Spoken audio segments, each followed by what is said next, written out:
Everybody, welcome back to another episode of Vulnerable. Have a couple special guests. We have Tom and Ken. I'm gonna let you guys okay introducing yourselves? Sure. Yeah, go ahead. Tom. I'm Ken Blow from state of Maine.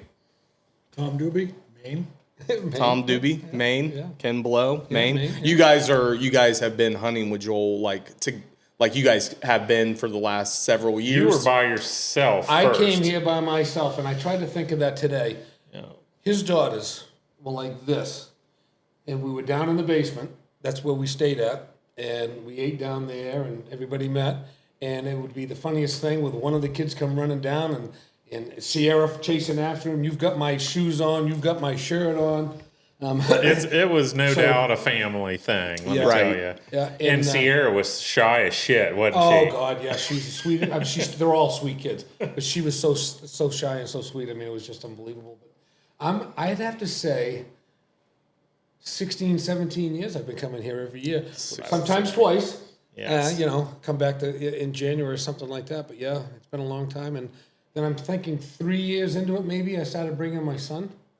Yes. Yeah. Probably 3 years. You probably came 3 years by yourself. Yeah, and then my son started coming, and Tom got involved, and I'm maybe. How long have you hunted here? 2013 or 14. Yeah. Yeah, my son couldn't. Mitchell couldn't make. Is it everything all right?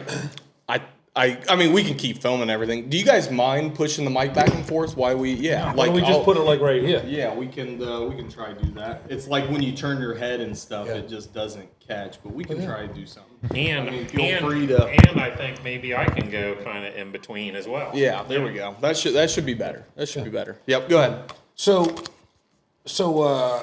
Mitchell couldn't make it one year, and I asked Tom, and I think I may took a little arm twisting that year to get him to come. Oh, you had to arm twist I Tom think to just a come? little bit. I don't know. Well, it's out of state of Maine, Poor Tom. He doesn't. You didn't venture far, do you? Not at all. No. Well, he has. Now he's a worldwide traveler. Broadened my horizons. Well, being a tattooist, you've actually been over to England, right? I have tattoos in Europe. In yes. Europe, yeah. So You have? Yes. So, like, kind of talking about what we were talking about before, does that mean you have to get something special to go to Europe?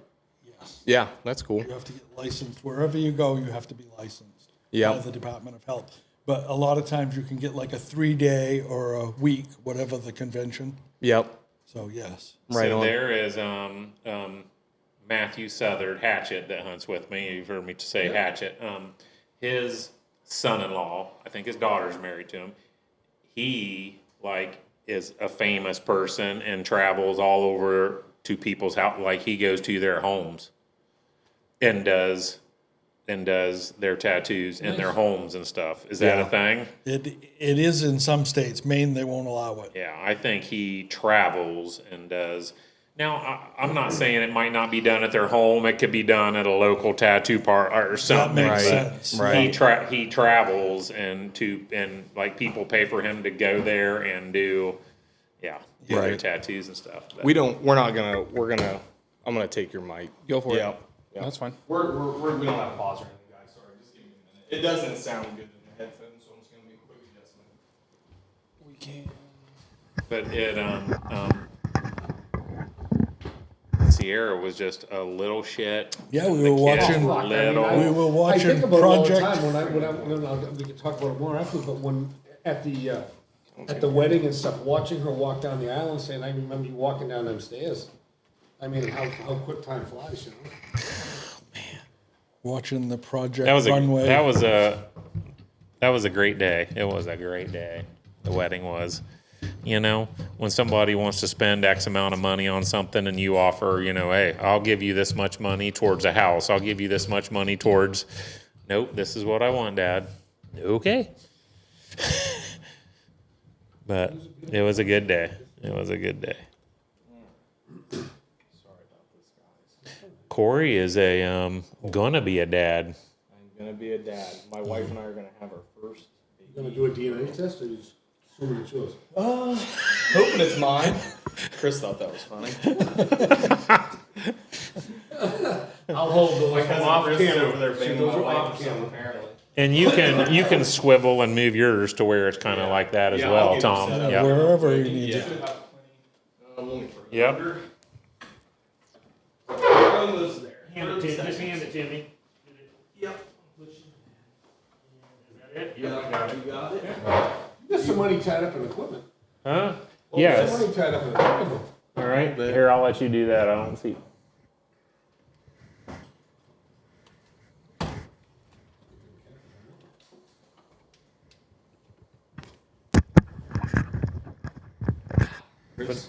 That's fun. This is gonna be a good. This is gonna be a good. Minor inconvenience here. All right. Tom needs to get the look off his face like he got scared by a ghost. Not the normal Tom. I told you. Yeah, I'll get him into it. just I'll pretend get you're him into doing it, yeah. your But you just just pretend gotta- you're doing your stuff at the lodge. And Make everything. believe, Yeah. but don't do it. It's Mitchell and Joe. Oh, we do not want. We don't want that, Tom. About right there. All right. Everybody comfortable? You want to start from scratch? No. And- I'll just end up cutting And that you didn't little even piece notice out. what I'm. I did. I'm repping. I did, absolutely. Yes, absolutely.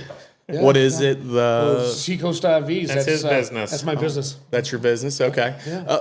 Joel, tell me you were in trash? Was in the trash business before? For 21 years Out of Maine. out of Maine. Yeah, we actually had 2 offices in Maine and 2 in New Hampshire. And Okay. a few partners.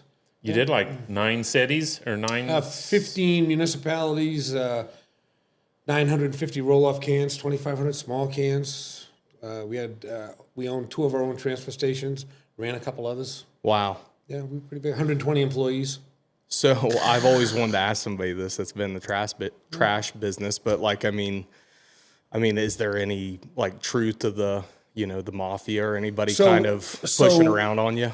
We're here to talk about hunting, right? Yeah. We talk about it all though, right? Is that okay? We don't have to talk about it. Tattooing. No. Yeah. He but he basically his hunt budget back then was all of the scrap out of the trash. Yeah. Oh, like yeah, so I was very fortunate. We had some great partners. We actually started out with my brothers and I with 1 truck and 5 roll-off cans. And after a year, we merged with a couple of partners that were already in the business, had been in the business with my dad at one point. And we put 2 companies together, and I mean, it just exploded. And being in a business that you had great partners that you could work with and trust to take care of things when you were gone, it left the ability for I and the other partners at times when they wanted to go do venture stuff. off and do stuff that they wanted to do. So it was very good. And rather than, I mean, I'm very fortunate now in the RV business where I have a great crew and great managers and my daughter's there, so that I can again take off. But I mean, having that ability is I've been very fortunate, and I've met a lot of great people.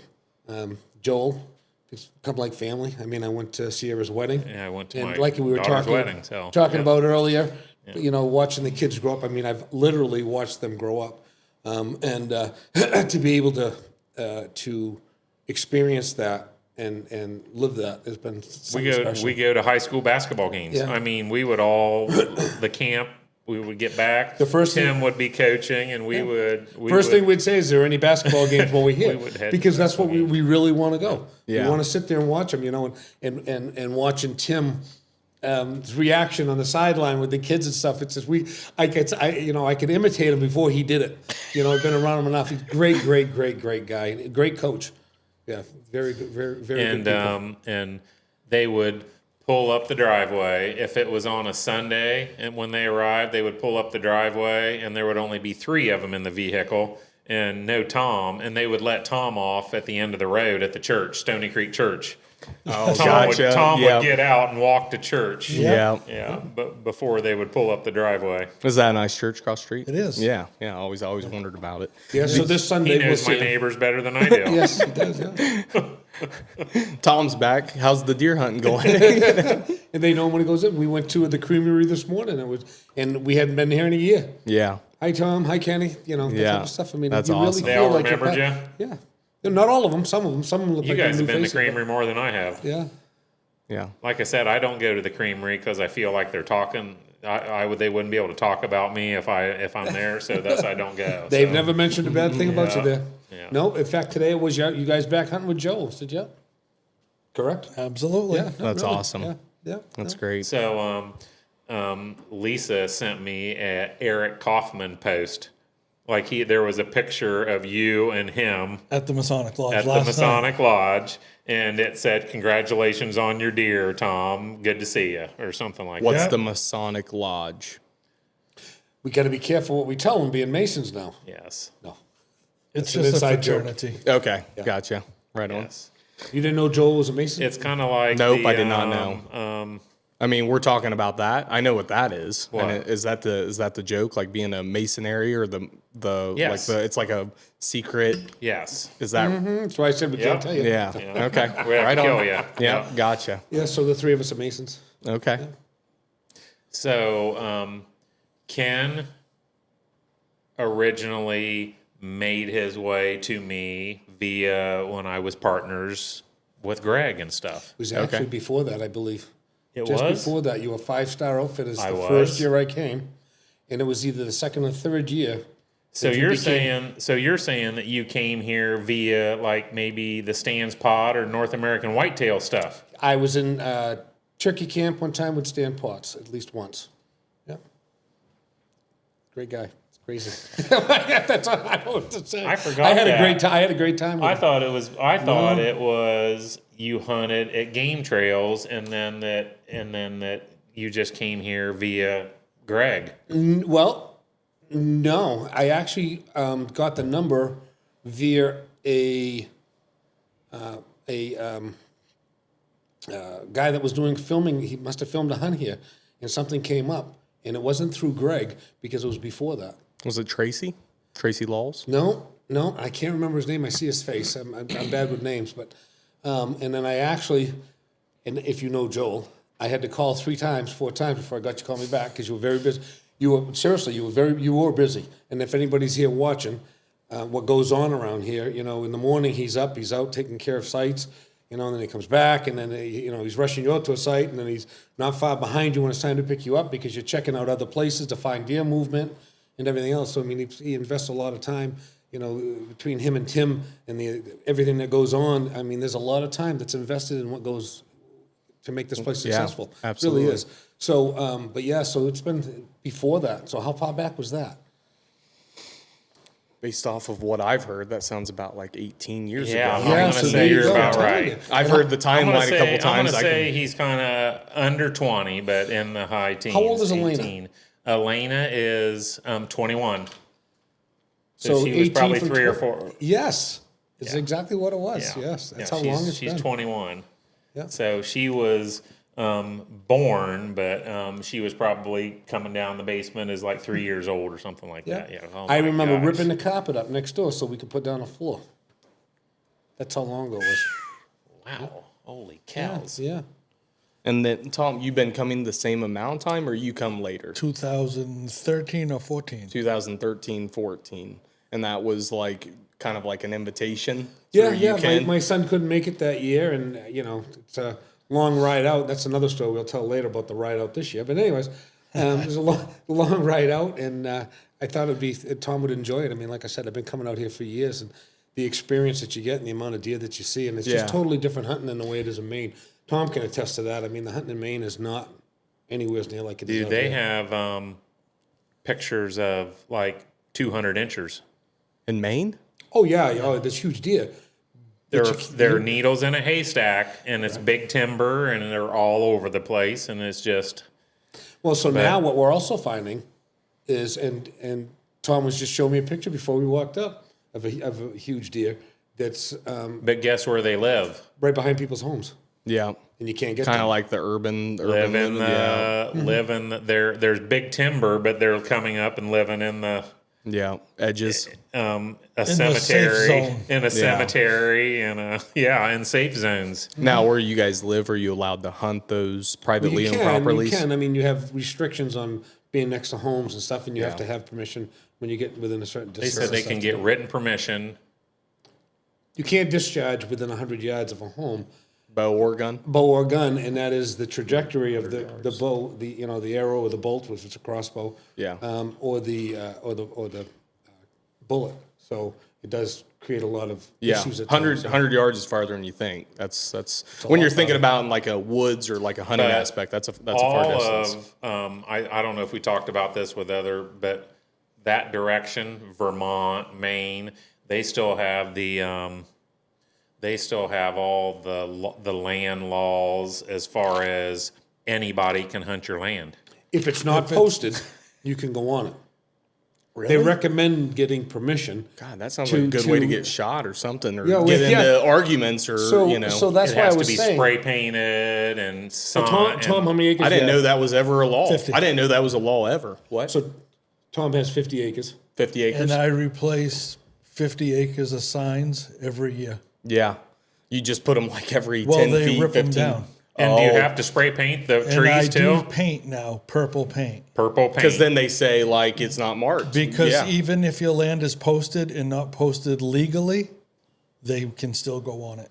So explain to them what legally means. So it's every, say, if every sign's supposed to be, say, 25 feet, and you miss 2 or 3, that's not legally posted. They could say, well, I never saw the sign. And you go in between that area. Oh my gosh. Now, do you get a tax break by allowing people to hunt on it? No.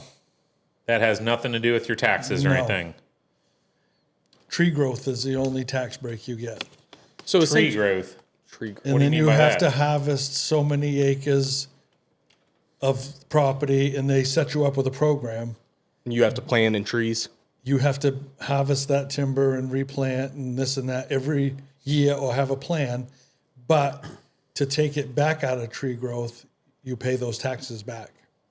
What's the purpose of the tree growth in Maine? Is there a need? There's certainly no shortage of trees, but it's more of a tax break need. Yes, lots of timber. So exactly what it is. So it gives you a tax break because you have no income on that land. And there's no way of making any income if it's in tree growth, although you can sell the trees. So what Tom was saying is you have to have a managed plan, usually by an arborist, that's okayed so that, you know, and it may not be every year, but there's a certain time frame where the trees get cut Yeah. and are either replanted naturally or mechanically. And then they can go back, and don't quote me on this, and Tom, you may know for sure, but I think they can go back 4 or 5 years, something like that, on the taxes. So when you do sell it to somebody that's going to develop it, it's coming out of tree growth, they call it, which means you've got to go back and pay the back taxes of what it would have been for the last 4 or 5 years, maybe 7, I don't know what it is. So they Do you go really? back- Yes. Wow, You that get sounds. penalized. You get penalized because now you took it out of tree growth. Let's so I want to talk about the beginnings of Tom Doobie coming to Ohio. Okay. I'm pretty sure he had not killed a deer. Had you ever killed a deer? I had killed deer, but nothing to that, because I was always into the trapping thing. Okay. So I couldn't really successfully trap and deer hunt at the same time. So you'd kill a deer when you saw it, but never. I was more concentrated on the fur trapping aspect of it. So, until I came to Joel's. And Tom was kind of a an anti communication person. He had a little flip phone with maybe half the numbers that worked. I'm saying This is no exaggeration either. If it was an A, he would punch 3 times for an A, you know, or like The C, 3 you times. don't even A know what I'm once. talking about. Yeah. You're talking about T9 word, like where you like would type. Oh, like No. the numbers You have. take a razor phone, and he wouldn't buy a razor because they were too expensive. But And a then- flip and phone, then he would buy A his was hit minutes. once, B was twice, 3 was C Yeah, was 3 yeah. times. It's called. I think it was called T9 word, where you had to hit so many Okay, times to get yes. the letter. Yep. But And he every had- once in a while, I'd have to take it apart and blow it out to make it work again. So Put a little maintenance on the phone. So this is like his first time here. It was it not? It was his Correct. first time here. So I have him. I drive and I have him in a stand. And Well, let's back up just a Yes. bit. So Joel calls and says, "Hey, do you know where so and so is?" I'm not going to list any areas. And I said, "Yes." He said, "Can you get there?" I said, "Yes." He said, "I want you to go over there and sit and watch with binoculars to look yeah. for a certain deer." Yeah. So we're sitting there. Now, mind you, let's back up even a little bit further. This year was a good one. But most times I come out and either my back has gone out or I've got a cold or something like this. So my back is out on this, okay? So Yeah. Originally, this was supposed to be where I was going. But anyways, was sitting there looking, and I forget how many yards across that. It's a long ways. And we're looking without binos, and I'm saying, yeah, I see the deer, and it's not clicking in my head. I said, yeah, there's a big deer out there without binos, okay? So then the following day, go ahead, you can continue. So then the following day, I distinctly remember I drove and I've got Tom in a tree. And I didn't, and it was, I mean, late season in a tree is tough, Yeah. you know? And it's a big multi-tree, maybe 3 things. And I didn't know Tom was left-handed. And Tom, he had a crossbow. And kind of then I remember he said he didn't shoot that night. And I said, and so I go in and I'm gonna, he struggled because the way the stand was set because left. So I drive in and I adjust the stand and at the time, this was no cell cam stuff. This was pull a card and then I go. And that night there was legitimately like 2 mid-50s deer in front of them. And you're like, why did you not? So why didn't you shoot? Why didn't you shoot that night? Or why didn't you shoot? He goes, because there was like a really bigger one out in the field, is what he said. He said there was, so you've never shot a deer, or you've never shot a buck or whatever, and you're not shooting these because there was a bigger one out in the field. Right. So the way I remember, it was very similar. It's almost identical. Is that he asked Tom, he said, "Did you see that deer?" He said, "Yep." "Could you shoot him?" "Yep." He "Why said, didn't you?" "Well, because it was a bit." How close was he? 20 or 30 yards? oh, they were 20 or 30 Yeah, yards. 20. And he 20 or says, 30. "So why didn't you?" He said, "Because there was a bigger one out in the field about 100 yards or so." And he goes, "Okay." Well, Tom leaves the room. Joel says, "Hey, do you know what he's talking about?" I said, if Tom told you that, it's the truth. Yeah. Okay? So, and it was funny because, again, you knew me, but you didn't know Tom from Adam, so you're kind of questioning, why didn't somebody shoot this 150-inch deer? Right? Yeah. But not only one, two. 2 of them out there. Right. Yeah. Right. I remember one Maine frame 8, real heavy mass. Like he looked right at me. Yeah. And at 150 yards, the good one came out. And then the next day, so we're back, and I put him in on the 4-wheeler. There's snow. I put him in on the 4-wheeler. He gets off, and I turn around and drive back. So then that night, he's going to be my first pickup of the evening, and I'm driving around, you know, glassing and everything. And clear on the other side of the timber, I see all the deer, like the 2 that he didn't shoot, and all these does. Like everybody went and ate that way, and I'm like, you know, well, might as well get ready to go pick Tom up because all deer decided to go feed to the other direction.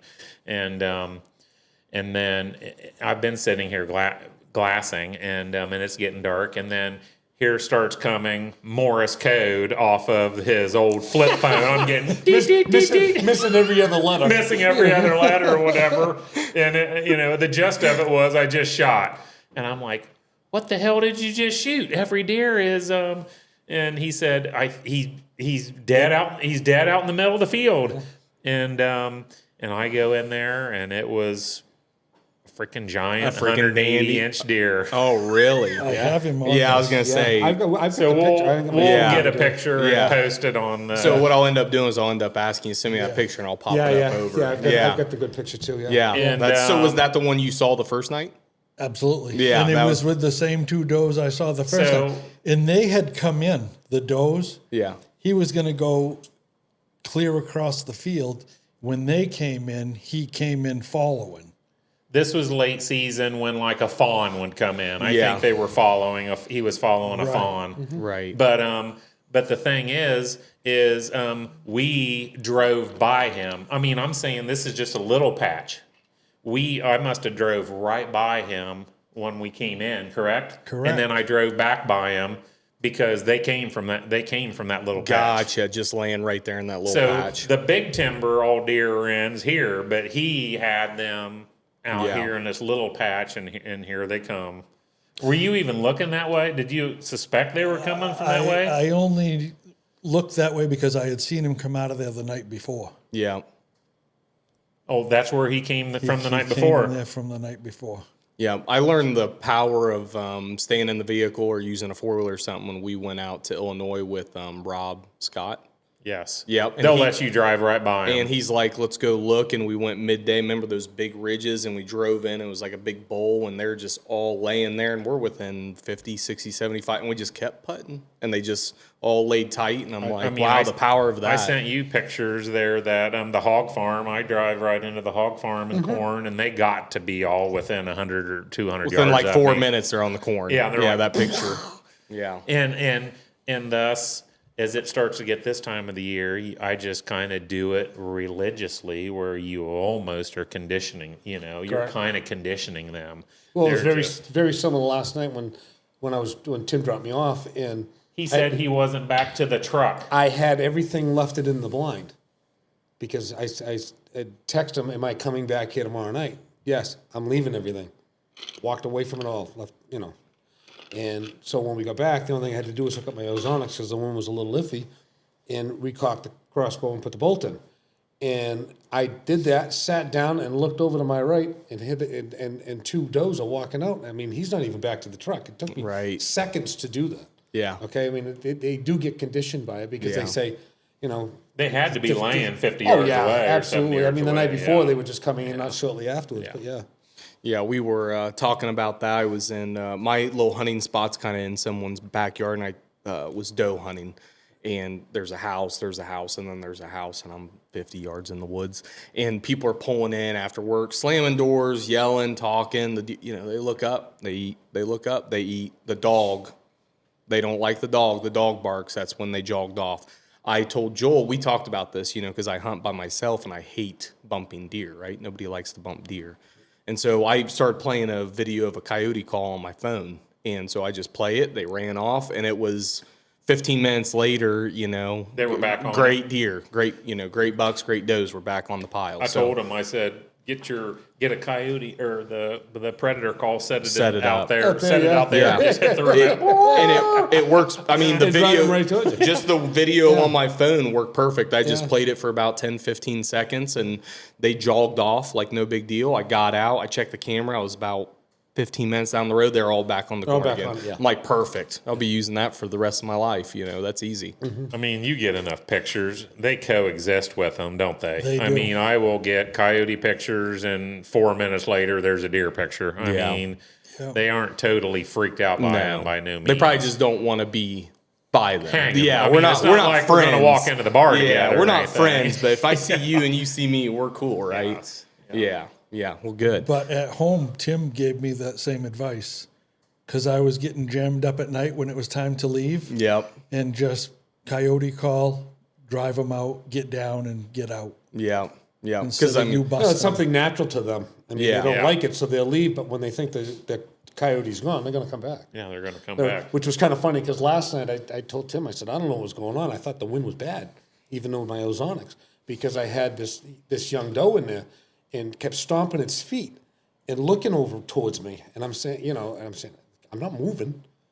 And I'm looking at, at the wind outside on what's left for leaves and stuff. I said, it's not blowing that way. What's going on, right? Then all of a sudden I see some movement on the ground and it's a possum. Oh. And she was knocking her feet at the possum. She was I mad had at a the possum. picture. I screenshot the possum. Looked like Yeah, it was this big. It looked like a little black rock at first. I said, "Wow, there's a rock over there today." Where'd that It come was from? a right? little fawn, and the little fawn's going like this, Yes. and it's a possum that's like Stomp that its big. feet and walk away stomping and stare back. I said, "God, I'm gonna get busted all the time." Right? Yeah. Next thing I see the possum move, and the fawn's looking at it, and then it was fine. That was the only deer that came in that night that cared about that possum. The rest of them could care less. And the Right. possum was there the whole time. Yes. Part of the group. And, The and whole it was, time. and it was only that big. It would look like it was a little yeah. teeny thing. I was like, what the heck? So, it's kind of funny because we've interviewed probably 8 now of your customers, 6, 7, and it's like the same. I always think it's funny because it's like the same start, talking about like the club and the, camaraderie. Yeah, and how the whole, I just like hearing it because it's all the same things, talking about Joel, the efforts of Tim and Joel, and it just, So I'm going to tell you something. I've been very fortunate to do a lot of Joe knows this, a lot of Yeah. hunts through Jim Sharkey's outfit and stuff like that. I've been to the Yukon 8 times. I mean, Argentina, all that stuff. And people will tell you, or will ask me, what is your favorite hunt? And I'll say, it's the one I'm on. And what I mean by that is this hunt right here is as important to me, and I enjoy it as much as any one of those other hunts. And people say, is going to the Yukon? I said, yes, because I honestly feel like I'm part of their family. I mean, you know, I came to Sierra's wedding. I mean, you know, we go to basketball games together and stuff like that. I mean, it's just, you know, he gets mad at me when I do something wrong, which is good. I have no issue with that. I really don't. You know what I mean? Because he feels comfortable enough to be himself. And I think that's great. I mean, and Tom can attest to the same thing. And on the way out here, Tom knows if Tom shoots a deer and Joel walks up and he's quiet and he grabs it and throws it in the truck, he knows Joel's pissed. May not have been the exact one that was on the target list. But you know what? It's forgiven. You know, I mean, it is what it is. Yeah. So today, yesterday, when Tom's going, he's like, okay, we got big webbing, we got this, that. I'm just making sure because I do not want to mess up. No, we don't want to disappoint you is what it comes down to, you know. But I mean, I enjoy the hunt. And there was actually one year that we were out here and we didn't leave till Christmas Eve. It was just Tom and I. So now what happens, let me jump ahead a little. I used to come out with either my son and I or Tom and I or something to that extent. And now we just take this camp. It's our camp. Yeah. And occasionally we have a friend of ours, Brian Wright, that may pop in. This year he didn't. He actually tagged out. And we enjoy having him because I remember you calling and say, do you mind if Brian comes? Absolutely not. We'd already hunted with him. Nice guy. And so I forgot where I was at. What were we talking about? Leaving on Christmas Eve. Oh, leaving on, You so left on Christmas Eve. So Christmas Eve. I mean, I have to kick him out. He probably would have stayed for Christmas. Yeah. Well, I think Where's my presents? Where's my stocking, Joel? You should. I think you said, well, you guys should have just stayed. Well, I wouldn't have cared. But, you know, go over to the lodge and just stay there, right? So we leave and we get home Christmas Eve. Okay. So the following morning we get up, do our individual Christmas, me with my family, him with his. And I had called Joel and he gave us a permission. I said, hey, you want to go back? He said, what do you mean? I said, we can go back. Well, when? I said, we'll leave right after we get done. We'll leave tonight, right? I forgot all about that. Christmas night. And he says, oh, I've got to ask Trish, his girlfriend. And I said, whatever, let's go. Yeah. Calls back and he says, she said yes. I said, let's go. So we packed everything back up that we had already unpacked and we knew we were coming back because it wasn't really planned. Yeah. And next thing you know, we were back here again hunting. Yeah. So we weren't even gone 24 hours. Was it successful when you came back? I got to be honest, I don't remember. I don't even remember. Because even the hunts, and there's been a few where I've gone home without getting something. It's for me, I still enjoyed every bit of it. Yeah. I mean, you know, do you want to go home with a nice big deer and stuff? Absolutely. But I mean, it's I remember it's about the whole experience and the absolutely. time we have. You know? Tom will, because there's times they've been here when it's like 20 below zero at home or whatever, and Tom's on the phone with Trish, and I mean frozen pipes and this and that, and he's just telling her what to do and what to So are you guys, have you guys hunted at home? Are you guys tagged out home or has I anybody? gotta be honest with you, what I end up doing is I hunt other places rather than home. Between work and it used to really be bad in the trash business. Yeah. When I'm there, there's always something going on. We without getting into it, could have some serious issues in the business. We were a big company, so there's a lot of stuff that could go on between trucks breaking down and everything else. And trying to get away to do it without my phone going off. He's seen it here, my phone goes off, but when I'm here, I can still hunt. Because he's also a big city councilman. Yeah, I'm the president of the library. They actually made me get a library You're the president of the library? President of the library, chair of the Tri-Community Transit Authority. So unfortunately, we had this lovely lady that was the president, and I was actually a council representative to the library, and she had passed away from cancer, and they needed a president. And they said, Kenny, do you want to do it? And I said, no. And they said, come on, it's only for a few months. I said, no, I don't. They said, well, can you just finish off her term? I said, that's it? And they said, yes. And that was 4 years ago, I think. So, and they actually made me get a library card. They said, you don't even have a library card. I said, yeah, I do. They said, when did you get it? I said, I don't know. I was in my teens. She said, well, they expire every year. Expire So every anyways, year. yeah. So, but the moral of the story is that even just being here, it's relaxing. Even when I have Yeah. issues back to deal with, and knock on wood, Tom and I haven't really had any issues so far this year, but there's been a few. So Yeah. The best is when they arrive and then just listen to their stories. The stories that Tom tells. I mean, Yeah. Tom has good stories. I got some Tom good. always has good stories. We'll In save regard- them for after. Yeah. Okay. yeah, they're I probably didn't- yeah. a little more R plus rated. The best is the girl that comes in because he's a tattoo my shop God, and you everything. I already know this sounds exciting. Go ahead. Huh? Yeah, go. The best is the girl that comes in to get her nipples pierced. Okay. And she comes in, and Tom goes, "Well, let's see if you're a candidate." And he like squirts a spray bottle on him, and he goes, "Yep, I think you'd get your nipples pierced, but unfortunately, didn't you read? I don't do nipple piercings." But she actually said her words were, That is awesome. "Do you think my nipples can be pierced?" Correct. Correct. She And he said, "Do you "Let think me my let me So nipples-" look." you really don't do nipple. No, No. big sign. Listen, legitimately, inside and outside, there's a sign that says "No piercings." Yeah. Okay. Yeah. That's awesome. Yeah. Yeah, that's Nice. one, Everybody Titties. thought that's it was one of my awesome. Yeah, favorites. good. Everybody Good. thought it was awesome, but her. That's fantastic.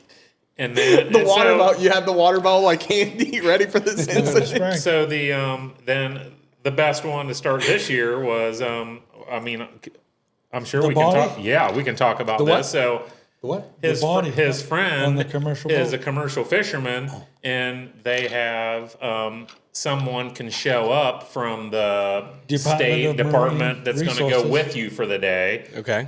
and the nets are out. The ladies with Dragging her, the and they're bottom. dragging the bottom, and they bring up a body wrapped in a tarp with ratchet straps. No. Really? He has Yes. pictures of that too.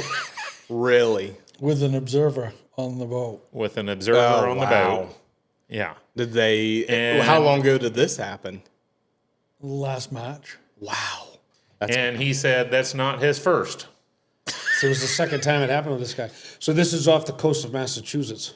Gotcha. Gotcha. Back to the trash Yeah, business. you're Yeah. talking about the trash business. And So back up a little, yeah. Yeah. I had nothing to do with it. Yeah. So yeah. Wow. What a trip. Ratchet straps and all, huh? tarp around it, and yeah. That's a situation. Yeah. So, what's I got to ask a tattoo question. Any tattoo that you ever had to do that you were just like, man, I really don't want to do this. Oh, This isn't like. I think you showed me like a lawnmower one or something. Wasn't it On the back of a guy's head, on the back of a guy's head? bald head, a little stick man. it was pushing supposed the to like mower, look like he was mowing his head or Yeah. something. mowing his bald spot. That's a PG one. But This that's is- Yeah. yeah. Yeah, I'm sure you see it all. How long you been doing it? 37 years. You've seen it all. You've done it all. Yeah. How old were you when I you was started? 15. How do you start at 15? You just You were 15? I was 15. I mean, are you allowed to legally? not now. Not now. Then now. you were allowed to do whatever you had to Yes. do to get to be that. And if he person. wasn't, it's past the statute of limitations. Yeah, it don't matter. That don't matter. But I had been in the 15? tattoo shop since I was probably 12, 13. Wow. How did you come? Because I was supposed to be at Bible study across the street from the tattoo shop. got dropped off, there's a church walked right across the across. street. Yeah, Walked back over, got picked up. that's awesome. You were supposed to go to church, and you would go to the. Bible Tattoo study. shop. Get dropped off. You walked across, walked back, got picked up. That's awesome. The school bus would drop us off on, I think, a Wednesday. So, how old was you when you got your first tattoo? I waited. I was probably 16. 16. I waited. 16. Yeah. I waited. Have you ever done anybody famous or anybody that anybody knows or anything that would be known? I mean, something that I'm Not sure really. your work's known. So they're like on the coast of Maine. They're like on the beach of Maine and Okay. everything. So do you get like vacationers or? That's 90% of it. whimsical type of. A little ocean related mostly. But I did, if you remember back, there was a Down East Dickerin show on the History History? Channel for Okay. a short Yep. time. Yep. And that guy used to come in. Okay. Quite Very frequently. cool. That's So awesome. another question: do they have to be sober? Yes. They're supposed to be Yes. sober. And most people are, because I've been there for so long, they know I don't put up with it. Yeah. Yeah. Yeah. You want them coming in doing it right? Yeah. And anytime I've refused somebody because they've had too much to drink and they come back, they never pick what they have picked. Good. That's great. Oh, That's cool. They don't get the no regrets one or whatever. when they come back. Not even a, what'd he say? Not even an R or something? Wasn't that the line? Not even an R? No regrets? So, somebody killed yesterday, right? I killed yesterday. Yeah. Killed Yes. yesterday. Yeah. How was that hunt? You want to tell us about that hunt? It was great. I had seen him the night before and he wouldn't give me a shot. Oh, this is the one Joel was telling me was like straight on for several minutes. 15 according to Joel. I thought it was 5, but I was watching through with spotting scope and everything, and I was. Oh, watching. you were Yes. watching. So Yes. let's back up a little on that one now too, because you thought it was still plenty of light, and that that there was light enough. Yeah. Out. He didn't realize it was underneath the light on the barn. I'm parked at So a he's wondering barn, when he starts and shooting. there's a light at the peak of the barn, Yeah. and and it kind of looks real light around me. I'm like, I'm putting my window down. Oh man, he's So good. he's thinking it's still legal shooting time, right? That's awesome. He's like, well, do it. Yeah, I Shoot him. So you got him, you watched him the Tuesday, and then you ended up getting him on Wednesday. I did, and he came in. Yeah. Well, they all came in. Every deer came in yesterday except for him that was there the night before with him Okay. early. Yeah. And I go, well, he must be coming. And he came from a totally different direction with 2 other bucks that I hadn't seen the night before. Yeah. Yeah. So it had significantly warmed up. Yeah. And like early at like 4 o'clock or something, or 4:15, he had the entire posse of deer come and ate, but him. Yeah. And I'm like, yeah, I don't like that. That probably means he's just kind of gonna not come for the day. So I figured it was over. Yeah. And then Then it happened. yeah, That's And it awesome. happened happened. fairly early, like yeah, 4:45. yeah. Oh wow, Yeah. that's always nice. And then of course I have another guy to go pick up. So I'm like, I was gonna go watch at Tom's spot again, and I kind of think that's bad luck or whatever. So it's like, all right, they didn't work out real good the night before. I think I'm gonna go on to John. So I don't go to him. I go to the other person that's farther away, and I'm waiting for him. And while I'm on the way to John, I get the thumbs up and a knuckle bump. He said he was going to give me this, but he couldn't find it. So because Tom's upgraded now, he Yeah. actually has an He's iPhone. upgraded. Yeah, now we get full sentences. Hey, listen to this shit.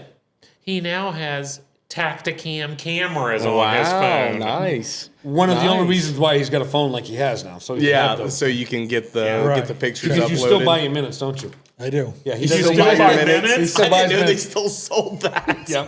You go in like buy the prepaid card or I like do. yeah. Yeah, old school. Hey, he's down there flipping through his pictures on his camera. Every time I look at him, he said, Joel, you created a freaking monster. I mean, I'm like, I'm hooked. Yeah, yeah. The so your favorite bucks of all time. Do you guys have a favorite buck while hunting with Joel? Is anything, or it doesn't have to be a buck. It could be the story Hey, of taking the I'm going to say Ken's most memorable was God. a deer Fraser that we were after, and yeah, it was a yeah. freaking giant. deer That, Fraser. it had to be pushing 200 inches. And And I mean, Ken had him right there. it was this close. I'm up in the tree, and I look over to my right, and I said, "Oh shit, here he comes!" Just out of the blue, he appears out of the blue. Totally legal shooting time by probably an hour or more. I mean, deer like that come out right at that cusp of when you can actually pull the trigger on. But it's something about walking through that CRP grass. They're comfortable, aren't they? Yes, so it comes out and it's walking.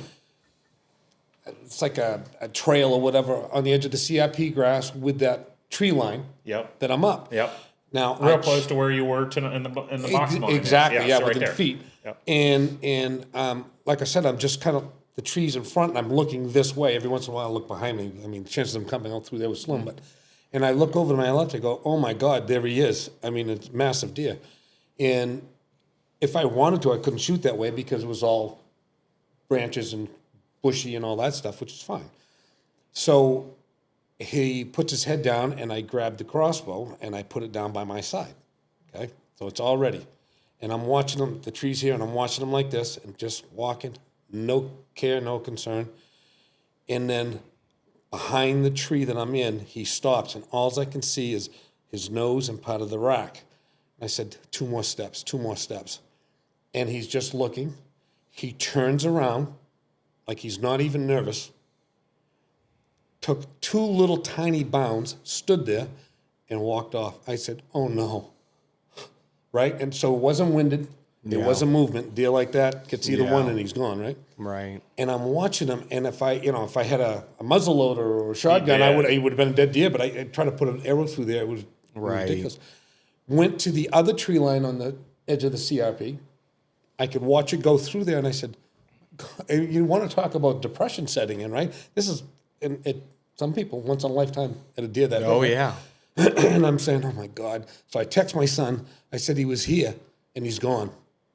I said, that's it. And he said, don't lose hope, right? He said, and he asked questions. Did he bust you? No. Are you sure? 100%. None of that, right? Next thing I know, I look down the CRP, probably 150, 200 yards, and he's walking across right through the CRP. And I said, so he's not afraid. Then he starts to walk the trail back towards me. I go, here we go. We got him, right? He got within 100 yards, stood there, and then just walked off in the woods and left. We never saw him again. I went on to a different part of that property the following night. We may have seen him a little after shooting light. Yeah, I think, right, it could have been, but there was no way, Yeah. it wasn't gonna. And then I watched him go up the hill with this moonlight, and it crested, and you could see this massive rock. There was another big deer there, so couldn't tell, but it was more than likely Right. Frazier, right there, and then over the hill, and we hadn't seen him again. To see a deer like that, you're probably in the 100th or 1,000th of a percent to even see that deer. Did Tim tell you, or did he Potentially say, could be back. like that could potentially? He was there last night. This deer that looks a lot like A him. lot like him. Like just If kinda it's not, picket it's some of the fence. same genes. Correct. If it's not, it's some of the same genes. And, So I compared the pictures, and it's close. One thing I did notice is, don't quote me on this, but Frazier's left side had, say, 5, and on the right side was 6. And on the picture of this one, the right side is 5 and the left side is 6. But that could change. That can change. Yeah. But the brow tines are very similar. Very similar. Because he didn't have big brow tines. right, and the overall makeup of how the shape of his rack was It's kind of the same. It's kind of the same. Yeah. Of course, it's harder to tell, as we were talking about And with this is- Tom's deer with the pictures, that they don't always look as big until they're on the ground because Right. the camera gives it a distorted Right. look. But this is 3 years later. I was going to say, when was this But in story? the exact same spot. But in the Yeah. exact same spot, there is a deer there right now, 3 years later, that is probably a little smaller, but it could Well, it be would him be. a little smaller. Well, it could be because as he's getting older, Yeah. they start to go Right. the opposite way. Right. But- I wonder if there's any if somebody's done a study on like genetics passing and what the antlers look like versus, you know what I'm saying? Like if But they could have a drop tine one year and not have a drop tine the next year. Sure. They could be a 5x4 and the next year be a 5x4. But Yeah. you're actually mentioning the genetics being passed down, yeah, correct? Right? yeah. I wonder how much of that, and I'm talking to the texture of the antlers, not the size. Okay. Like I have a deer that I took this year, and I got a picture of a deer that's a 3.5-year-old, and he looks just like this deer I took that at 3.5. He has the split G2s, and it's like, is that his son? I don't know, but like I wonder how much of those genetics carry down to the look of the antlers. You always, is it size? A deer puts off great size, or is it do they put off the same look of the antlers? Maybe it's both ways. I don't know. Yeah. I don't know. I've always wondered that.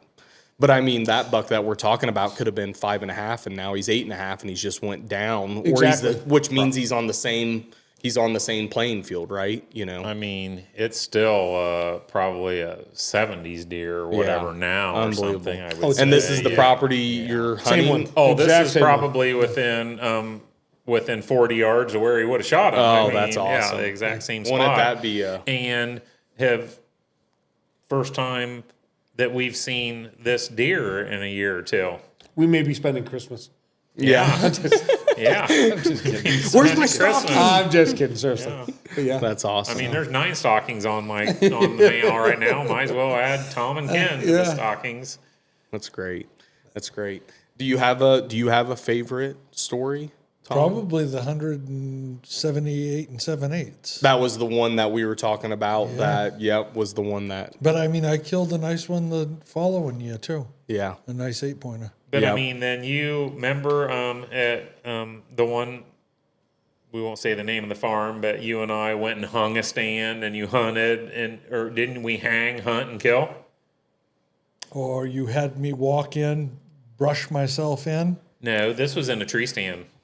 This was in a tree stand. I don't remember that one. That It could might have been that. Mitchell. No, it was Oh, Tom. okay. It was I Tom. did go with you and hang and hunt. But I don't remember which one that was. I had a pretty good streak going for a while. You did have a good Yeah. streak rocking. God, Yeah. everybody I talk to is in the 50, 60, 70% range, which I think's absolutely unbelievable for an outfitter.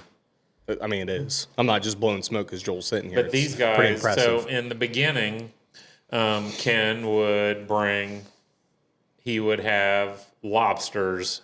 Oh, this is shipped here. okay. Yes, I remember the I mean, story. I'm talking Yeah. about in the styrofoam Yes, boxes. yes. They arrive, and you can hear them in the box and shit and everything. This is where wasn't the price of lobster. This is what made you tell me the story. It was like going up like crazy. No, them were crab cakes Oh, and crab stuff. cakes. The crab cakes. Okay. But he would send the live lobsters. And I mean, it would be a big ordeal. I think 1 year we cooked them in the basement. We fucking never did that again. No, it's not a Stink, good does it idea. stink? Smell bad. Well, and I think we cooked them what it just is? outside the basement. And is what it was. then after And that, then we would ev- do them just outside yeah, the basement. Because you and- boil and- them? Yeah, and that's borderline because every time you open the door, it all whiffs right back inside. But yeah, you're putting them. I mean, the rubber bands are on the claws, and we're putting them in the. Do they like really scream? Somebody No. said they like make noises or So, they don't. so that's the other thing Tom didn't tell you. He's a lobsterman. He's got a lobster boat. Now, I don't believe he got out this year, but his brother does it full time. Right. And has a lobster pound right there. Tom's lobster pound, right? Right. It's not him. It's not after Tom. It's after the I father. didn't realize what he was doing at first. He was little moving his beard. Yeah. Oh, that's awful soft. No. That's nice. yeah. You condition that? That's nice. But yeah. So how do you? I gotta ask. I'm a curious person. How do you catch? What's a lobster boat? How do you catch lobsters? Is that netting or It's a trap. trap? Oh, that's you right. bait it, Yes. And a lot of times they'll follow the contour or an edge just like a deer will. Okay. So you watch the bottom, follow the contour of any ledge or where it goes from hard bottom to soft bottom, and Yeah. boom. Yeah. I think I when I asked the question, I kind of saw it looks like So it is looks that like a the cage. traps with the cones, and they go in and can't get out type thing. Well, they can get out. They say for every one you catch, you probably lose 5. Really? Really? And that fishery has sustained itself because of that. Wow. I mean, Well, they that's true haven't come because up. if not, you'd. When the bait's gone, they're gone. So you're essentially you got to time it right to kind of know that the bait's not gone. You can pull them up while they're still in there eating, essentially, Correct. right? Time that just per. You can't let it go for 3 days. You got to go Well, check it. you go like a week set is about Oh, normal. week set. Okay, gotcha. But when you're hauling 800, yeah. by the time you get through the string, you're Yeah. back to your week set. What do you use to bait them? Redfish or herring, any oily fish. Any oily fish. Interesting. So are you just getting scraps from a fish market or whatever or something? before- or do you go fishing? Before the fishery really collapsed, like the federal government got involved, and there was canneries, sardine canneries, you could go there and buy the heads Okay. and any of the byproduct from Yeah. the can. But now all our canneries have closed, and the herring fishery is over-regulated by the government. What does that mean? What did they do? Well, they cut quotas and essentially put them out of business. Gotcha. So they're not even there. Well, so they're there, but very limited very capacity. limited. So what do you guys? Do you guys still do that, or like Joel said, do you go out and fish your own bait? No, you buy it. You buy it. Like some guys will still have permits and Yeah. can go set nets. Yeah. But usually they'll catch more than what they can use, so you can buy So from then, them.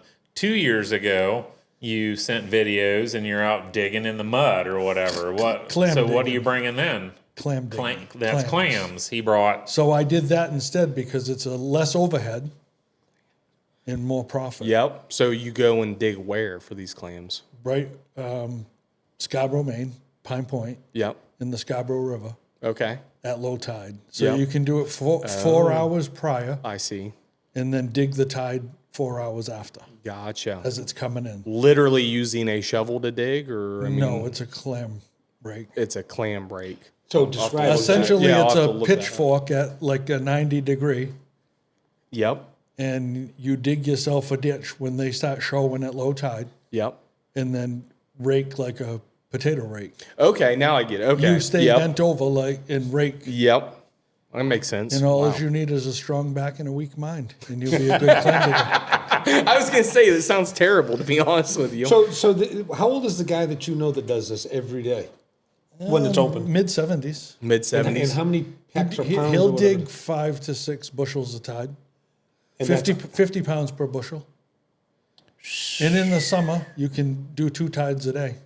And he doesn't And blow. he's mid-70s at least. And to And tell he you, just sells it to a local market. So he's doing almost. He does. He's almost doing 500 pounds a day 5 when to he can. 600 pounds a day.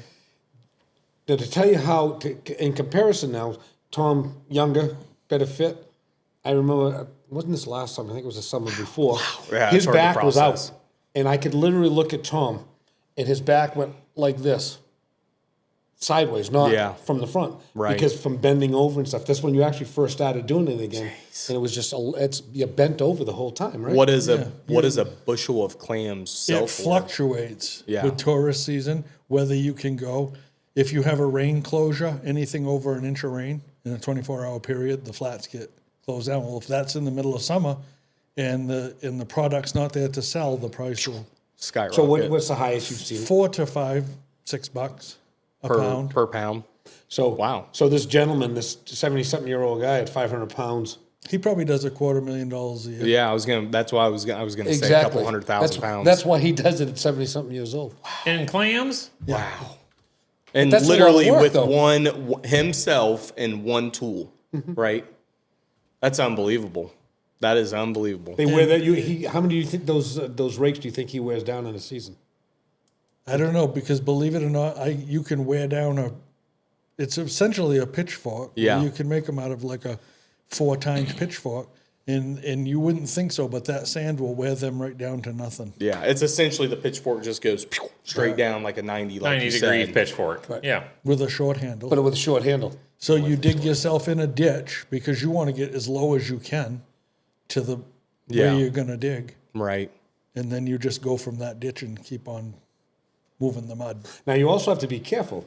Can't you get sucked into the mud and then be there when the There's some tide's coming in? spots. I've taken a guy out that I watched disappear, and he wasn't a clam digger. They had lost this woman, never recovered her body, and they were all doing a search. And I drove by and saw this guy in the clam flats. When I drove by, he was waist deep. When I turned around within a telephone pole's length, he was up to his chest. And before I got out of my truck, he was gone. Oh my gosh. you save Did And you people save him? were filming. Nobody was helping him? No. So I ran down the flats and I had a stick on the way because I wasn't going to step in there. I'd be with him. Yeah. And I got him out. Oh my gosh.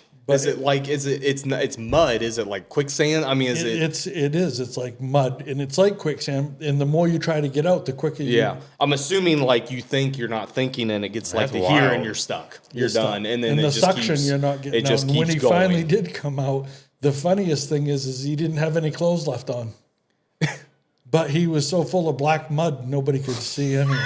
Like I ripped him out of there and everything stayed in there. And Wow. he was a good 300 pounds, probably 6.5 feet. Thank God you were there to see him. I He mean, was did done. you? They were too busy filming to save his life. He Oh would my have drowned. gosh. Him. Isn't And that I crazy? assume that's what happened to that woman. Oh my gosh. So Could do you you have to imagine? have a commercial or any sort of license to do that or A something? state license and a town license. And they only issue so many town licenses, right? 33 licenses available. What's a town license? Well, It's a everybody license that wants the their money. municipality issues. Oh, okay, gotcha. I It's can just- only dig in that town. Yeah, it's kind of like yep, I get it. Gotcha. And then the state wants their money, so you buy a state license. I'm just still processing drowning by mud. That would be the worst. Can you imagine going underneath? No, it'd be the worst way to. I've been stuck pretty good. Yeah, make you a little nervous. Start to get a No, little. because I had another guy with me. We were doing conservation work, not digging, because I know the places where you shouldn't walk. Yeah. But Tell them about that conservation.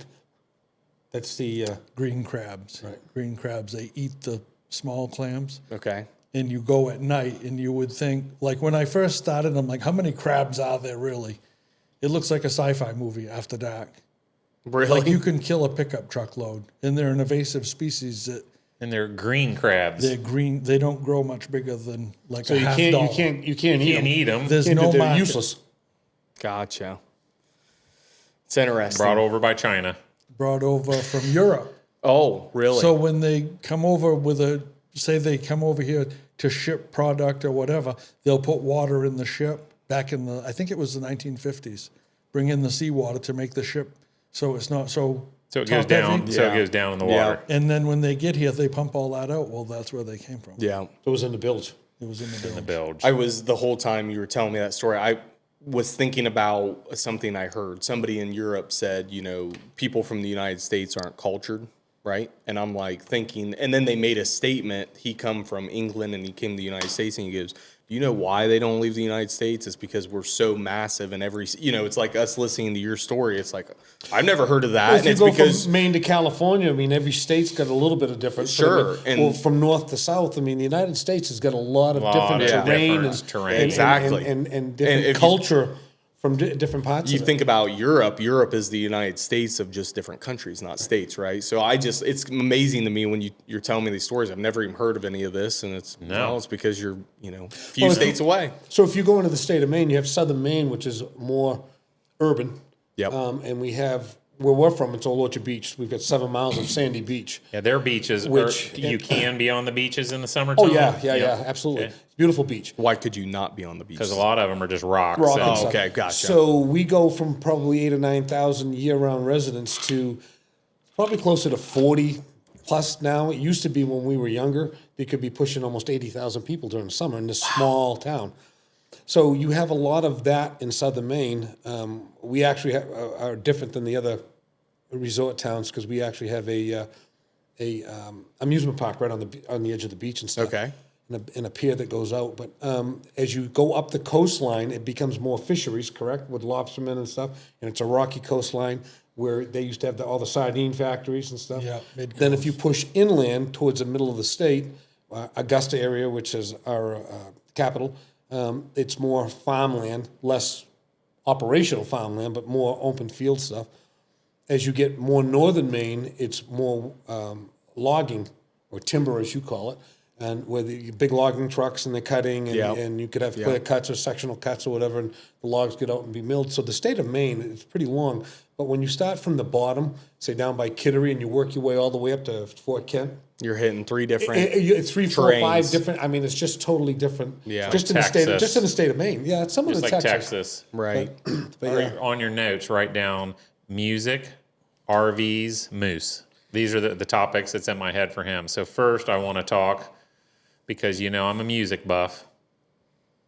His dad purchased a minor league baseball stadium. No. He didn't purchase. Okay. So what happened Yeah, was so we had a This is minor an awesome story. league baseball stadium in our town that the baseball team didn't make it. It's now moved a few towns into a city where it's a little more urban. Yeah. So it's easier to get the people to go. And along the coast, it was a little more tougher where we were at with weather and stuff. And he was approached by a gentleman named Frank J. Russo to help promote some concerts at the ballpark. And of course, my father was pretty astute and thinking ahead that he didn't want to be a promoter, because when you promote, if people don't show, the band still gets paid. Yeah. Okay? Yeah. Or if the weather's bad or whatever it may be. Right. So I believe that he kept the beer tents, the concessions, and the parking, we'll say. and the other gentleman did the bands, and that's what he did for a living, so he did well. But there were bands that played there, like I mean, Stevie Ray Vaughan. Ozzy, you said Yeah, played there. God, it's so many of them now. You caught me up. Van Halen, Aerosmith, a bunch of those big bands. Like he's a kid So hanging out there. I sat on the wall because it was a ball field. So there was the band stage was set in the outfield, and then there was a wall to keep the people from getting to the stage. And I sat in between them watching Stevie Ray Vaughan. You lucky Oh bastard. yeah, I mean, So the funny part though is that my brothers used to bring a bunch of their friends in, and they'd Yeah. go in through the back gate.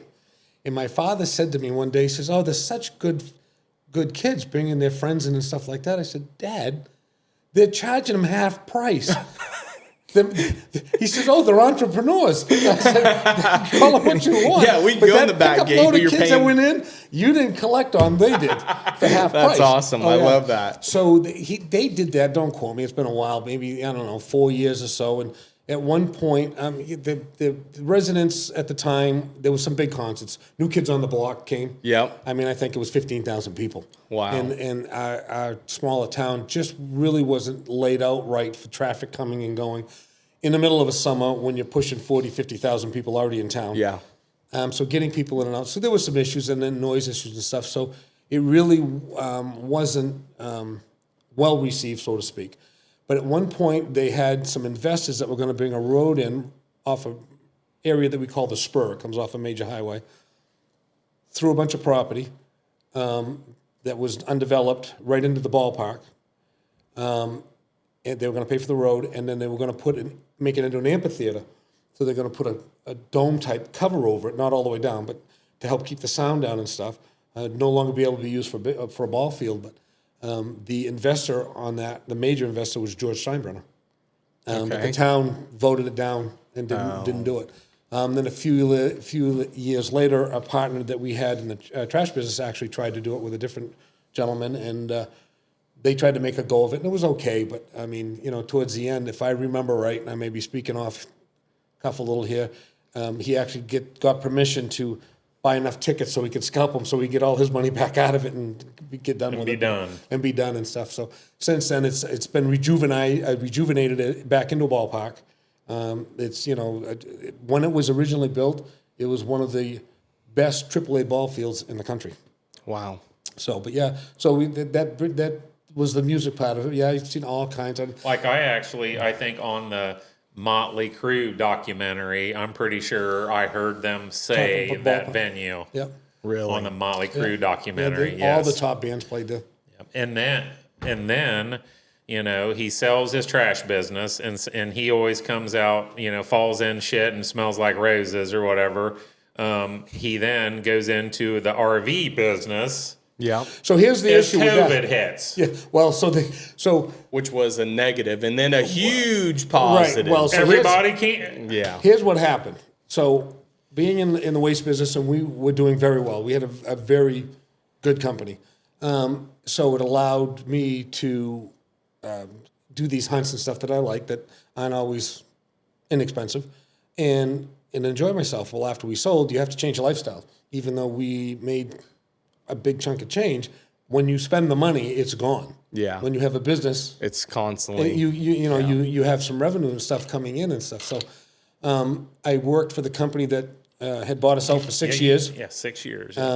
My partners figured I'd be there less than a year. But he, in the beginning, I can remember he was here and was trying to sell and offers, and they weren't going to keep his employees. Correct. So I won't mention the names out of fairness to the company that was going to buy us, but I didn't want to sell. I enjoyed doing what I was doing. Partners were ready to, so I was all voted. But right from day one, I really didn't get a good vibe from this big national, huge company. And, it started out where everybody's going to work for them, including us. And then they're all going to have to just reapply. Then they're all going to have to pass a drug test. And then if they have an OUI, and next thing you know, there was going to be potentially, and not because of a drug test, but because maybe an OUI when they were 20 and they're 50 now, or they were on a do not rehire list, or they may have had a felony. Got to remember we're in the trash business. Yeah. No, I get it. So- I get it. They so- were going to weed out half. So, They're like, so I was 60% 20 the- people yeah. or plus from day one are Were going to lose their gone. job. And not only I, but every one of my partners, my brothers and a couple of partners said, we're done. That's Yeah. not right. So we nixed a deal for millions of dollars for 20 employees. And then we had another Good for company. you. pretty That's Well, awesome. you know, I liked it because I didn't want to sell, but we would have done it anyway. Speaking, you know, and that just shows you the integrity we had and the appreciation we had for our employees that helped us get to where we were at. And we were extremely good to our employees with how we handled them, you know, financially and everything else. And a quick little story was we had a partner, and the same one that ventured into trying a little bit of the music stuff. And he sat my brother, his brother, and I down. We used to have our monthly meetings, and he said, "Okay, guys, well, I've got you here." He says, "We need to talk about employee loans. Do any of you know how much you have out in employee loans?" Or we do. Oh, his brother says, "I don't know." My brother Jamie, "I don't know." He says, $30,000 interest-free loans. Kind of, that's a bit much. And he said, "So I believe the four of us will agree that that needs to stop. And if anybody wants to give a loan, you can give it out of your own pocket." And I looked at him, I said, "Yeah, I'm okay." Yeah. And his brother went, "Yeah, I'm okay." So we all said we were okay. But I will say, out of all the loans we ever gave, Everybody paid him back. not one time did we ever get burned. That's awesome. Not once. Yeah. But to show you, I mean, Not we one really, time. not one time. But they were all interest-free loans, whatever they could pay back. You know, we really enjoyed taking care of them. So, but anyway, so after that all transpired, we ended up finding another company approach us. And it took almost a year or so before that deal got finalized and we'd sold. And I worked for them for 6 years. And then I'm saying to myself, yeah, God, I'm missing all the hunting I've been doing. I mean, at the time I'd be doing 600-700 hunts a year. And the only way to do that is if you've got money that comes in. I mean, I don't like Yeah. spending money I have nothing coming back on. Right. And so I had some friends that were looking at selling their RV business that my daughter worked at. And I had asked her if she was interested in it, and she said yes. So, you know, the rest was history. So in 19, on January 1, the deal was closed. 2019. We took over. Pre-COVID. Yeah. Right, And when did pre-COVID. when did COVID hit? 2020. Yeah. Yeah. Okay. March 2020. So I'm in a business that The year I opened my business. Right. So the business was very strong. And next thing you know, COVID hits and everybody's supposed to stay home. And I'm looking out what's called Route 1, the same Route 1 that goes from Fort Kent, right? Tom, all the way down to the Keys. And I'm seeing a car go by, and then it's minutes, not milliseconds, minutes maybe. And another one goes by, and I'm going, oh my God, what did I do? I wrote a check for the business. Okay? Yeah. Whether you write a check or you finance, I guess it doesn't matter. You're on the hook. Yeah, right? you're on the hook. And then I had to put money in because, you know, you've got to run the business. And it's in January when RV business is Yeah. slack, Terrible. right? When it starts. And next thing you know, nothing's happened. And I'm going, what did I do? Oh, my God, right?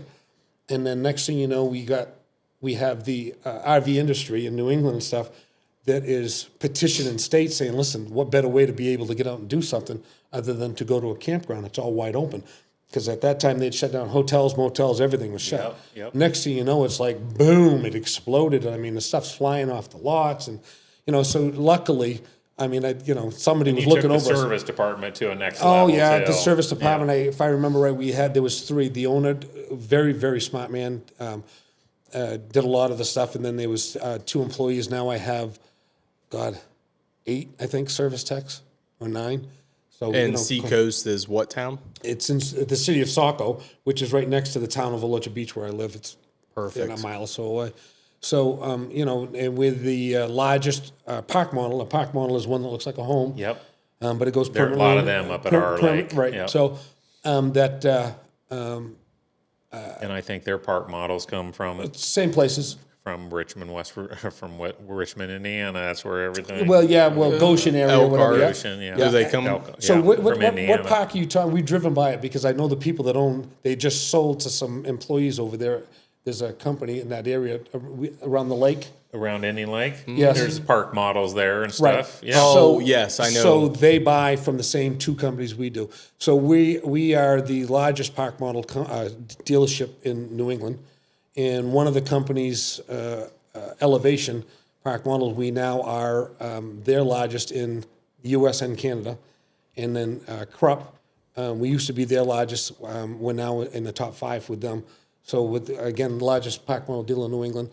We've taken on Winnebago Motorized and Winnebago Towables, and now we're the largest Winnebago Towable dealer in New England as well. That's So awesome. we're doing well. That's fantastic. So yeah, I mean, the industry is a little sluggish, so to speak, compared to where it was during COVID. Right. But it's still strong. Yeah, So yeah. that's great. And then I want him to, Moose. yep, he killed a Boone and Crockett moose. Boone So Crockett I've been to the Yukon 8 times. Six of them were for a moose hunt. And one of them was actually, and these were all through Jim Shockey's outfit. One of them was the experimental hunt with a moose and caribou late season in October. Experimental. Well, because they'd never done a hunt that late in October. Yeah. Now they just do it with caribou. Okay. But it was so beautiful. I mean, and it's cold. You wake up, it could be 20 below, and by noontime, it could be and the 10 above. Yukon in October? Yeah, Wow. yeah. The snow. We were on snow machines. They normally use Argos. They did a whole TV show. I actually filmed that hunt. And my hunt made one of his episodes. But you could look at the side of the mountains and watch the caribou migrating across them. It looked like ants. There was so many of them. Yeah. So, anyways, but this last year I was on a hunt up in the Yukon, and we spiked out. So it was 3 hours from the main camp. And then the night that we were there, we actually went out and I passed on a 60-inch moose. And it was funny because the guide had called him in. A 60-inch? Yeah, just 60-inch wide. Okay, I don't know how they, sorry. Yeah, well, they score them, but generally, when you around here, you look and you'll say, oh, that deer's 170-inch. Yeah. And that deer is, Yeah. 200 or 140. You judge or a whatever it may moose be. by width. Correct. Okay. So it's the longest width off the, 5 foot wide moose. right, which is big. That's big. Okay. So my largest has been 68 inches that I've actually harvested. Okay. But so he calls it in, and it's at 125 yards. He said, looks like a good moose. I said, yeah, it doesn't look bad. He said, what do you think? And I said, well, we'll keep calling him, right? So he gets him into 100 or whatever, and he says, what do you think? And I said, I'm all set. He says, Kenny, that's a 60-inch moose. I said, yeah. Yeah, it just wasn't striking me. And I am not trying to sound overly confident or cocky. I know that if I don't shoot that one, I may not see another one that I want to shoot, and I'll go home without one. And I've done that. Yeah. I've been into Illinois and not harvested. I've been here and not harvested. It just wasn't tickling your fancy. It's not shooting. Yeah. It's hunting, right? Yeah. So I 3 times he asked me, and I said no. He said okay, and then we went back to the camp. And that same day, we actually had a sow grizzly and 2 cubs walking by, which made us a little nervous because we had actually also seen a big boar on the side of the mountain that was about 1,000 yards up, not far from our camp.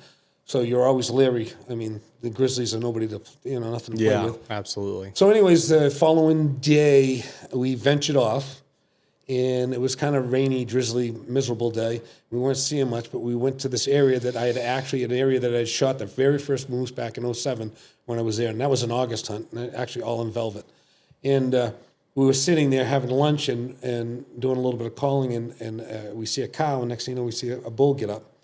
Another nice one, but it was just in an area that even if we wanted to go after it, it just really wasn't practical. Right. It was, I mean, to get down there with an Argo and get back out and stuff, wasn't really practical. But anyways, so that night we went back to camp.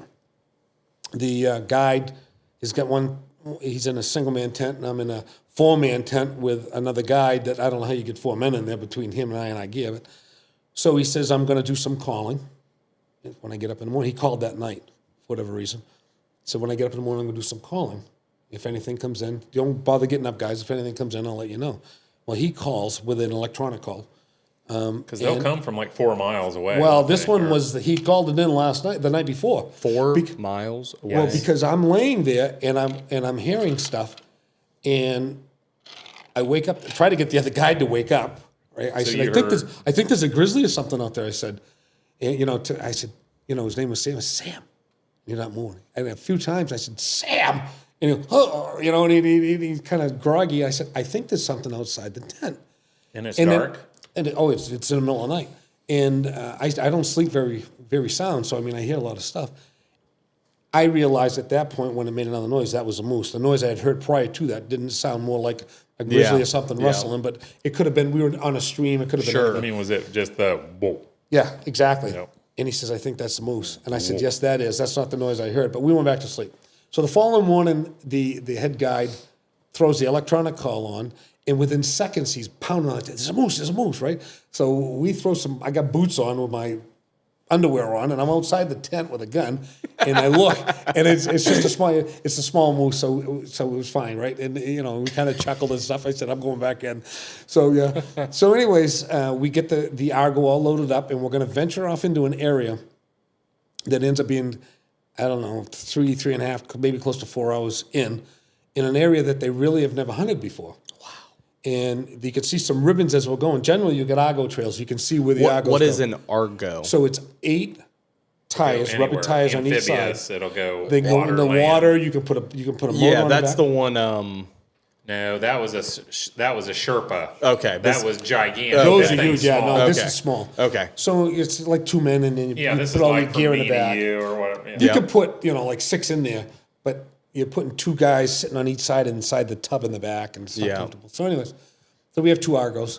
3.5, 4 hours riding in this thing. Boom, boom, boom, boom. I Oh mean, my gosh. it's not like driving a car where Yeah. you can go fast. I mean, And he pays somebody to drive these things in there or whatever, correct? Or do they the guides assemble do. them? Well, no, I don't quote me on this. At times they've flown some in. Other times they have to drive them in. Yeah. It all depends because the terrain where they're going and stuff. The Yeah. snow machines during that special hunt, they actually took them in from Whitehorse. Right. Took them days to get in. Days. They spent the night out there and everything. Mapped the trail. So, anyways, we're going in this area that has never really been visited, so to speak. And you can see they've been in there and they put some ribbons to help guide you through, the 6, 8, 9 foot bush that they have. And so we get into an area and we're doing some calling as we go, but we get to an area where he wants to set up. So we're on like a little nubble, big mountain behind us, a little bit of a valley, big mountain on the other side, right? So it's nice where they kind of work their way through. And starts calling, and the guide that we had, and he was kind of like a guide in training, and he had eyes that he could pick out anything. And he says, I see a cow, right? Which is a good sign. That's a Yeah. good sign that time. During a rut. And I said, where? He said, about 1,200 yards out. He had binos, but I mean, not big ones. Yeah. And so I'm trying to locate it. And next thing you know, he says, oh no, it's a bull. Because he lifted his head up, right? Now, and again, you're talking 6, 8 foot. Yeah. So you just see Yeah. the backs a little bit, and then he lifted his head up. So he gets the Jimmer, the head guide, and I on that area, and we can see it. And we look, and I said, Jay, it looks decent, but you don't know that far out. Yeah. And next thing you know, the moose decides he's going to lay down. So, God, for 2 hours. So he lays down for 2 hours. We sit there. So this first day in, you're 4 Now, hours. this is like, the Okay. first day in was when I passed on that 16 Okay. moose. This So was you're 4 hours in. third day, 3 hours in from camp, Okay. almost 4 hours into where we're hunting now. Gotcha. Okay, so technically almost 7 hours from camp.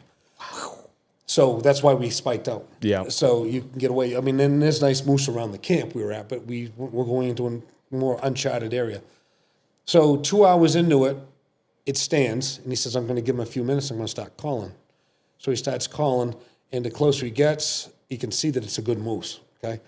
And, the guy says, what do you think? I says, yeah. I said, I'll take this one, right? If you can get him in closer. So we get him all the way up to 345 yards. And normally when I go to these places, rather than taking a gun with me, which is a hassle, and it's not a hassle through customs, so to speak, but it's a use hassle theirs. for time. Okay, and if your flights are tight or anything like that, and you've got to go through customs, the gun's got to be checked, the gun, all this other type of stuff. And I can tell you the story behind that, to and from, which was a pain in the butt. But I had a gun that was made, and it's a 300 PRC. It's got a merch scope on it, and you can dial it in, but it's in metric. So I had a cheat sheet, yards to metrics, okay? Because Yards to metrics. yeah. So, anyways, he gets at 345, and it's straight on, and the wind is starting to shift, and you can see him curling and licking and stuff because he believes there's a cow, but they're cautious, right? And in between us is a huge ravine, and up on the other side. But I'd had enough time to look around and see that on the right-hand side, you could actually get up and get in there if you can traverse the terrain. So He said, what do you think? I said, if you can get them broadside, because I hate to try to shoot them straight on at 345. I said, there's no issue, right? You know, so the gun's all set. I've got complete confidence. I've shot it multiple times. So he calls a few more times, and the moose decides it's going to go to my right, his left, to wind us. And the minute he turned sideways, I was already on him, shot, hit him. He says, shoot him again, which I knew. So I jacked another shell in, shoot him. You could hear the bang and then a whack, right? So I knew he was hit. The guides, he says, shoot him again. I don't know if you've been moose hunting, but sometimes it takes multiple shots. He's a huge animal. I don't care where you hit him at. Sure. And you could see the impact. He didn't hear it hit and he didn't do nothing. You see him hunch. But you don't want them going any further away than they have to, because you still got to find them. Right. So the third shot, I hit him again, and the other guide says, you missed. And I said, no, I hit him. He said, you missed. And the guy said, just shoot, right? It was a little comical. I shoot again when he's going away, and I missed. So anyways, the second guide's watching him, and he says, yeah, he's wobbling, he's going down. He starts to go down. I said, no, he's getting back up. No, he's getting back down. This went on for a little bit, and my guide says, we got to get over there. And I explained to him how to go, so we poke our way over there. The moose went down, and we went over there, and I ended up having to finish him off and stuff. And it's a massive moose. And the guide says, I think this one's going to make the books. I said, what do you mean? He said, it's big, but it's not. So it ended up being, we measured him at 66, officially come back at 65 and like 7/8 or something like that. And he said, you need to have him scored. And so he green scored him at 238 and an eighth, if I remember right. And it takes 220 to make, 220 to make Boone and Crockett, 224 to make all-time Boone and Crockett. So I'm saying to myself, well, he's not going to lose 18 inches, right? I wouldn't think. But anyway, so I got the official measurement back. He was 228 and an eighth, so I made all-time. Yeah. At 65 and an eighth. This one I shot that was 68 wouldn't even come close, because the pans were narrower and the front didn't have much for shovels. It just had a lot of width and stuff. And similar to what that one I passed on, the fronts were no shovels. That would just like, it looked like skis that went in and wrapped. I mean, I've got a picture of it because we videoed it and stuff. I mean, it was a beautiful big moose, but it wasn't what I was looking for. So, but yeah, so anyways, so I actually sent that to Jim Shockey himself and Ryan Leaf and Dave Lawless and the guide and stuff, showing him, what I come back at. And Jim said, oh my God, that's bigger than the one his son-in-law Tim shot, which was at like 74 or 75, and what that scored. Okay. And Jim said it is bigger than the biggest moose he's ever shot. Wow. And that's so. I mean, that's a statement. I'll tell you. Well, That's then it really even clicks, because he's been hunting moose up there forever. Yeah. So it just shows you. I mean, you can have some big moose, but to make all-time Boone and Crockett was really something. So Chris, I'm really pleased. I mean, it had nothing to do with me. It had to do with the guides in the right place. I mean, all I did was pull the trigger. Can you tell us how many people are in all-time Boone and Crockett for moose?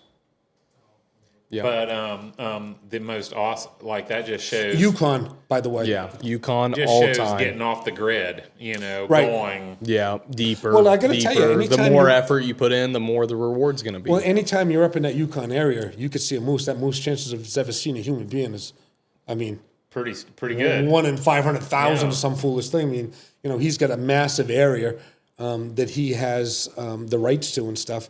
And, I don't know how many hunters they take a year, but it's not a handful, but it's not like 100. Yeah. So it's, That's pretty awesome. That's Again, an so awesome being story. very fortunate, yeah. We're going to have to get a picture of that. So Yeah, I have that too, yeah. Good. I want to know about the write-up this year. We never talked about what What write-up? Oh, so let me just explain that write-up to you. So the way it normally works is I can depend on my buddy. Tom cracked the first smile. My buddy Tom here to do most of the driving, right? Because he can't sleep at night. Okay. How far is the drive? So it's about 14 hours, depends on how many time I have to stop because of my bladder. Yeah. This guy can go the whole way. We got a guy that's with us, driver John. bladder. Yeah, it's John. He did not go to the bathroom from the time we left Saco, Maine. We parked at my dealership until he got here. Who, John? Never went, did he? He doesn't leave the vehicle. He doesn't care. He might get out and stretch his legs or maybe grab something to drink or water. Doesn't go to the bathroom. That's weird. Okay. It's a big bladder. So anyways, I usually drive. I may push 6 hours. Most I think I've ever done was 8, but I prefer driving during the day. Okay? Yeah. So anyways, we hit New Hampshire, and I look over, and Tom's got his hood up, his hat like this. And I see, he said, "Are you sleeping?" He said, "No, you know me, I can't sleep." Whatever. We hit Massachusetts, same thing. And as we get, we're in New York, and Connecticut, and then New York, and we hit Pennsylvania, and I'm starting to get a little tired, and we've stopped a few times. So in Pennsylvania, we stop, and I say, now I've got one guy in the back that's sick. I've got John in the back, who last time he drove, he almost killed us because he fell asleep driving, legitimately, after he said he doesn't fall asleep when he's driving. Half hour into it, we hit a curb, because we were going through part of Ohio. I forget the route, but it's when you kind of get off and then get back on. Yeah. And I look out, and the telephone pole's going by the mirror, okay? Oh, yeah, this is legit. So I'm very cautious. With him, I don't worry about it, okay? So anyways, I'm exhausted now. Yeah. They're all sleeping. He is sleeping, okay? I look back, John. You're asleep? Yes, with his mouth wide open, and the other one's hacking and coughing and snoring and everything else. Right? Hacking and coughing. So I said, so I pull over to go to the bathroom, and I said, "Boy, I'm pretty tired." Hint number one. Yeah. I'm going to get out and stretch my legs to get some fresh air so I can wake up and go to the bathroom. I sit there for a few minutes. Not one of them says a word. I said, "Anybody getting out?" "No." "No." "No." I said, "What's going on," right? So I go to the bathroom. I come out. I stretch. I expected to see him in the driver's seat like normal. So I get in. I says, "I'm pretty tired." Hit number 2.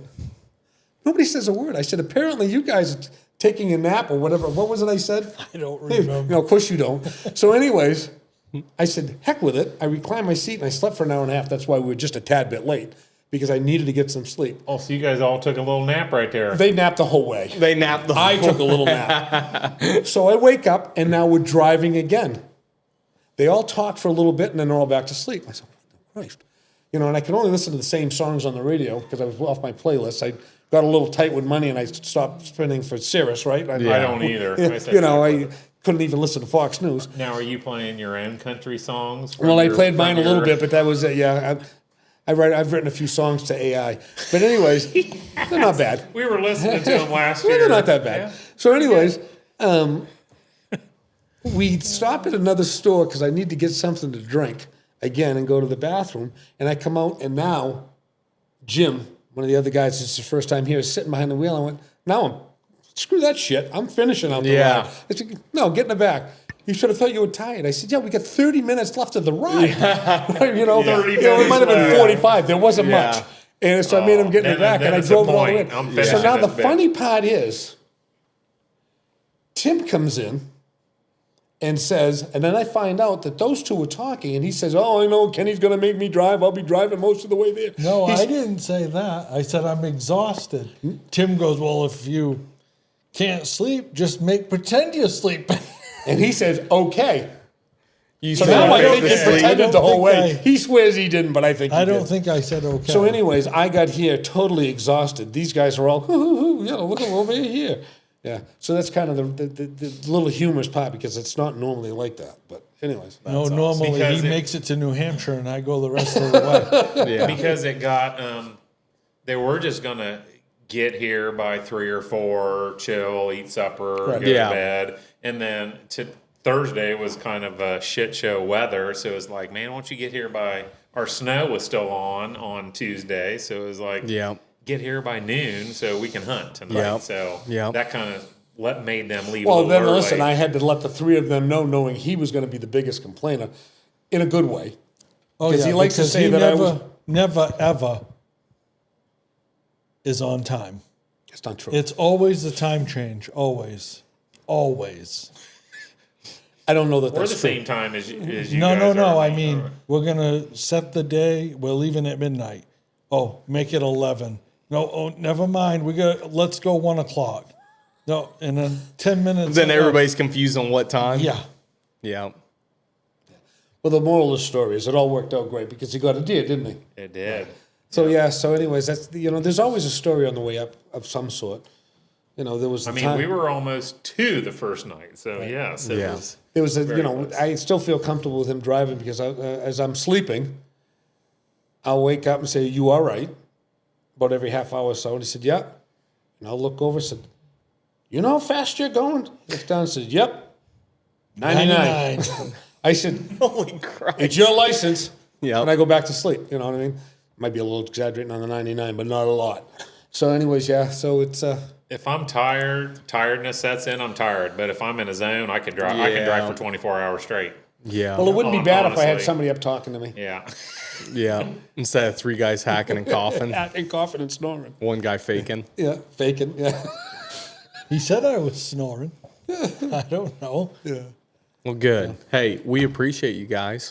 Thanks No, this for, was actually enjoyable. we do have a. We are in the middle of camp. Yeah. We do have a cook with supper made, Denise. Yep. So. nice.